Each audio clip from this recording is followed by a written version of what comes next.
So hello dear students. तो आज relations and functions का हमारा सेकंड लेक्चर है। कल हमने रिलेशन के बारे में आपको बताया था कि रिलेशन किसको कहते हैं हम। Relation is actually a subset of the Cartesian product of the sets. ठीक है।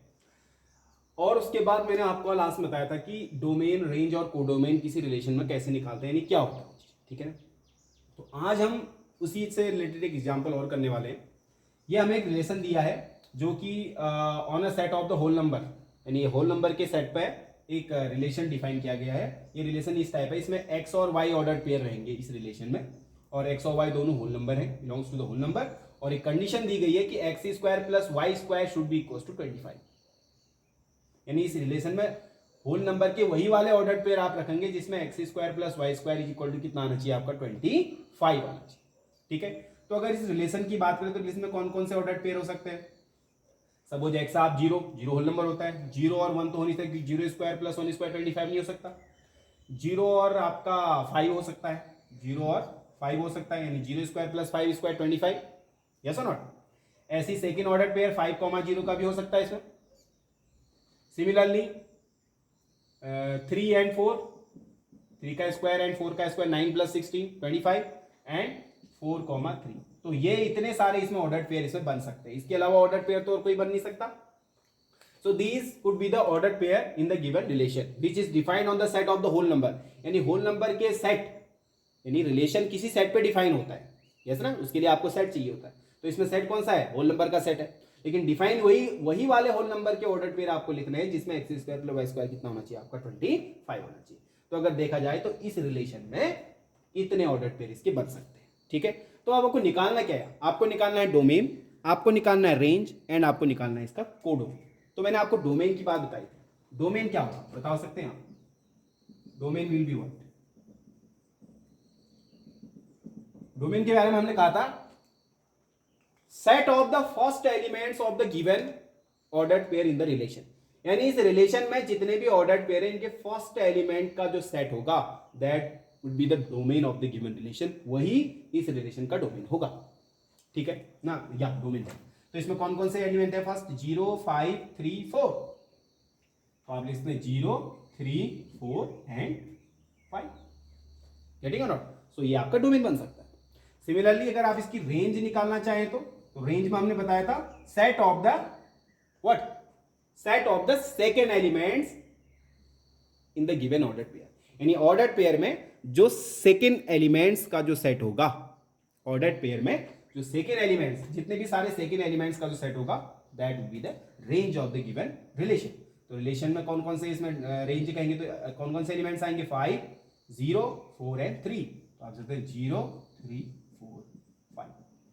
गेटिंग। अब आपको निकालना होता है इसमें कोडोमेन।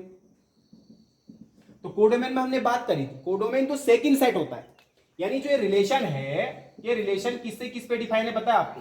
ये रिलेशन जो है ये कौन से, अब रिलेशन आपको पता है ना, दो सेट के कार्टेशियन प्रोडक्ट का जो सबसेट होता है उसको रिलेशन बताए। तो इसमें दोनों सेट कौन कौन से है, होल नंबर है। तो ये जो रिलेशन है होल नंबर से होल नंबर पे डिफाइन है, W to W।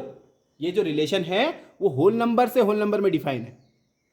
ये जो रिलेशन है आपका होल नंबर से होल नंबर में डिफाइन है। ठीक है। तो जो सेकंड सेट होता है, यानी रिलेशन वन होल नंबर से होल नंबर पे ही तो डिफाइन है, क्योंकि होल नंबर की तो एलिमेंट्स आपने लिखे हैं। तो जो second set of the all the elements of the second set, यानी सेकंड सेट के सारे एलिमेंट्स को हम कोडोमेन बोलते हैं। तो सेकंड सेट यहां पर कौन सा सेट लिया गया है, वो भी तो होल नंबर ही है, तो W। तो होल नंबर यानी W यानी होल नंबर, जो पूरा सेट आपका हो जाएगा उसको आप कहेंगे इसमें क्या, कोडोमेन कहेंगे। ये बात आपकी समझ में आ जानी चाहिए। ठीक है। जैसे हमने कल कहा था कोई रिलेशन आपको दिया है A to B, कोई रिलेशन है, तो इसमें दो सेट दिया था A to B। तो यहां पर अगर आप डोमेन कोडोमेन की बात करें तो कोडोमेन आपका पूरा सेट भी होता है सेकंड सेट, लेकिन यहां पर सेकंड सेट भी W ही है, होल नंबर का ही सेट है, तो यहां पर कोडोमेन भी क्या हो जाएगा आपका W। Is it clear to you, very good. तो इस तरीके से हम रिलेशंस एंड फंक्शंस की कुछ एग्जांपल आप अपनी तरफ से भी लगा सकते हैं। आपकी बुक में भी अगर दिए होंगे तो शायद 11th क्लास में आपका ही होगा। ठीक है। अब हम इससे थोड़ा सा आगे बढ़ेंगे, यानी अब हम डिस्कस करने जा रहे हैं टाइप्स ऑफ रिलेशन। कितने टाइप के आपके रिलेशन हो सकते हैं। So before this note it down. तो अब हम डिस्कस करेंगे टाइप्स ऑफ रिलेशन। ठीक है। टाइप्स ऑफ रिलेशन क्या होते हैं, यानी कितने टाइप के आपके रिलेशंस हो सकते हैं। तो पहला आपका होता है रिफ्लेक्सिव। सपोज हमारा कोई रिलेशन है, वो हमने ए टू ए डिफाइन किया है, ऐसे भी तो हो सकता है, जैसे हमने अभी होल नंबर के सेट में होल नंबर से होल नंबर में रिलेशन डिफाइन किया था। अब दो सेट में भी वो रिलेशन हमारा बनता है, और सेट टू सेट एक ही सेट में भी हमारा रिलेशन बन जाता है, ठीक है ना। तो हमने कोई रिलेशन डिफाइन किया गया है हमारा ए टू ए, यानी ए का सेट ए में ही हमारा कोई रिलेशन है, ठीक है। अब इसमें हमारे कितने टाइप्स के रिलेशन हमारे बन सकते हैं, तो पहला आपका होता है यहाँ पे, I think I should write it here, reflexive. Reflexive relation, reflexive इसको हिंदी में हम बोलेंगे स्वतुल्य, स्वतुल्य संबंध, ठीक है ना। तो रिफ्लेक्सिव रिलेशन क्या, ठीक है। रिफ्लेक्सिव रिलेशन जानने से पहले हम सब पहले टाइप्स इसके देख लेते हैं। दूसरा कौन सा टाइप होता है आपका, दूसरा टाइप का हमारा रिलेशन होता है सिमेट्रिक, सममित संबंध, सिमेट्रिक रिलेशन, ठीक है। और तीसरा टाइप का बोर्ड में आ पा रहा है बोर्ड,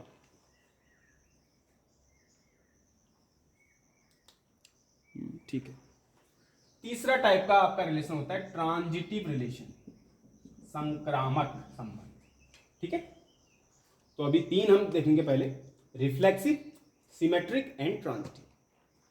रिफ्लेक्सिव मीन्स स्वतुल्य संबंध, सिमेट्रिक मीन्स सममित संबंध, एंड ट्रांजिटिव मीन्स संक्रामक संबंध, ठीक है।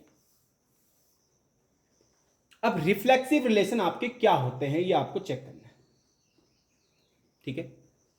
तो इसके लिए कोई रिलेशन, कोई गिवन रिलेशन रिफ्लेक्सिव तब माना जाएगा जब उस सेट ए में डिफाइन किया है, इसमें हम कहेंगे कि इस सेट ए का अगर कोई भी एलिमेंट आप लें, फॉर ऑल बोलेंगे, यानी सेट ए के सभी एलिमेंट, सेट ए के सभी एलिमेंट, कोई भी एलिमेंट आप सेट ए का ले सकते हैं, for all a belongs to, यानी सेट ए का अगर कोई भी एलिमेंट लो तो उस एलिमेंट का ऑर्डर्ड पेयर, उस एलिमेंट का ऑर्डर्ड पेयर आपका उस रिलेशन में होना चाहिए। For all a belongs to the set A, all the ordered pair should also be there in the relation, ठीक है। सपोज हमारा सेट ए में हमारे तीन एलिमेंट है, लेट से हमारे एलिमेंट क्या है 1 2 3, ठीक है। तो इस रिलेशन, इस सेट के जितने भी एलिमेंट्स हैं, इन सब के ऑर्डर्ड पेयर इस रिलेशन में अगर है तो आप कहेंगे ये जो relation a to a define किया गया है वो क्या है, आपका reflexive relation. Relation a to a को आप ऐसे भी लिख सकते हैं, a is related to a, ऐसा भी लिख सकते हैं इसको, ठीक है, ठीक है।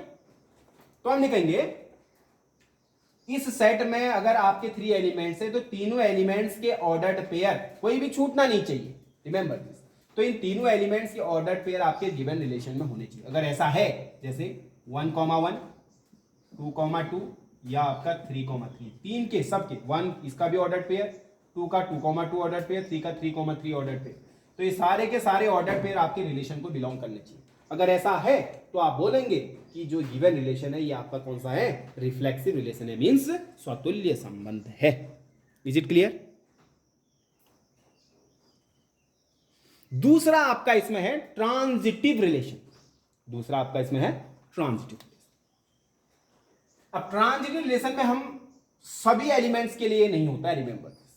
रिफ्लेक्सिव तब होगा जब सभी एलिमेंट्स का ऑर्डर्ड पेयर उसमें रिलेशन में होना चाहिए, सेट के सभी एलिमेंट का ऑर्डर्ड पेयर होना चाहिए। लेकिन सिमेट्रिक में ऐसा नहीं है। सिमेट्रिक में हम कोई भी 2 एलिमेंट लेंगे, फॉर एनी, इसमें लिखेंगे हम फॉर एनी 2 एलिमेंट। सपोज आपने 2 एलिमेंट ए कॉमा बी लिए जो कि आपके सेट ए को बिलोंग कर रहे हैं, फॉर एनी 2 एलिमेंट जो कि हमने सेट ए में लिए हैं, अगर इनका ऑर्डर्ड पेयर ए और a comma b ordered pair अगर रिलेशन में है तो b comma a also should be there in the relation. क्या समझ? For any 2 elements which are there in the set A, अगर उनके ऑर्डर्ड पेयर आपके रिलेशन में मौजूद है तो उसका उल्टा भी, यानी ए बी अगर रिलेशन में ऑर्डर्ड पेयर है तो बी कॉमा ए भी आपका उस रिलेशन में होना चाहिए। अगर ऐसा है तो उस रिलेशन को आप बोलेंगे सिमेट्रिक रिलेशन, यानी सममित संबंध। ठीक है, जैसे इसी को एग्जांपल में सपोज हमारे सेट ए में हमारे एलिमेंट क्या क्या ले लिए, 1, 2, 3 एलिमेंट ले लिए थे, ठीक है। अगर रिलेशन में हमारे पास रिलेशन डिफाइन किया गया है, इसमें सपोज हमने एक ऑर्डर्ड पेयर ले लिया, जैसे 1, 2 का ऑर्डर्ड पेयर हमने यहां से ले लिया था, तो 1, 2 अगर है इस रिलेशन में, तो इस रिलेशन में जरूर से 2, 1 भी होना चाहिए। जरूरी नहीं है सभी के लिए 1, 2, 2, 3 का भी हो, 3, वो जरूरी है। रिलेशन में जितने ऑर्डर्ड पेयर होंगे उन सबके उल्टे भी उस रिलेशन में होने चाहिए। यानी 1, 2 अगर रिलेशन में है तो 2, 1 भी आपका रिलेशन का ऑर्डर्ड पेयर होना चाहिए, तब आप कहेंगे the given relation is symmetric, मतलब संबंध सममित संबंध वो है। क्लियर है। तीसरा आपका होता है ट्रांजिटिव रिलेशन। ट्रांजिटिव रिलेशन में भी वही बात है, इसमें भी सारे एलिमेंट के लिए नहीं, इसमें भी लेंगे for any elements a b comma c जो कि सेट ए को बिलोंग करते हैं।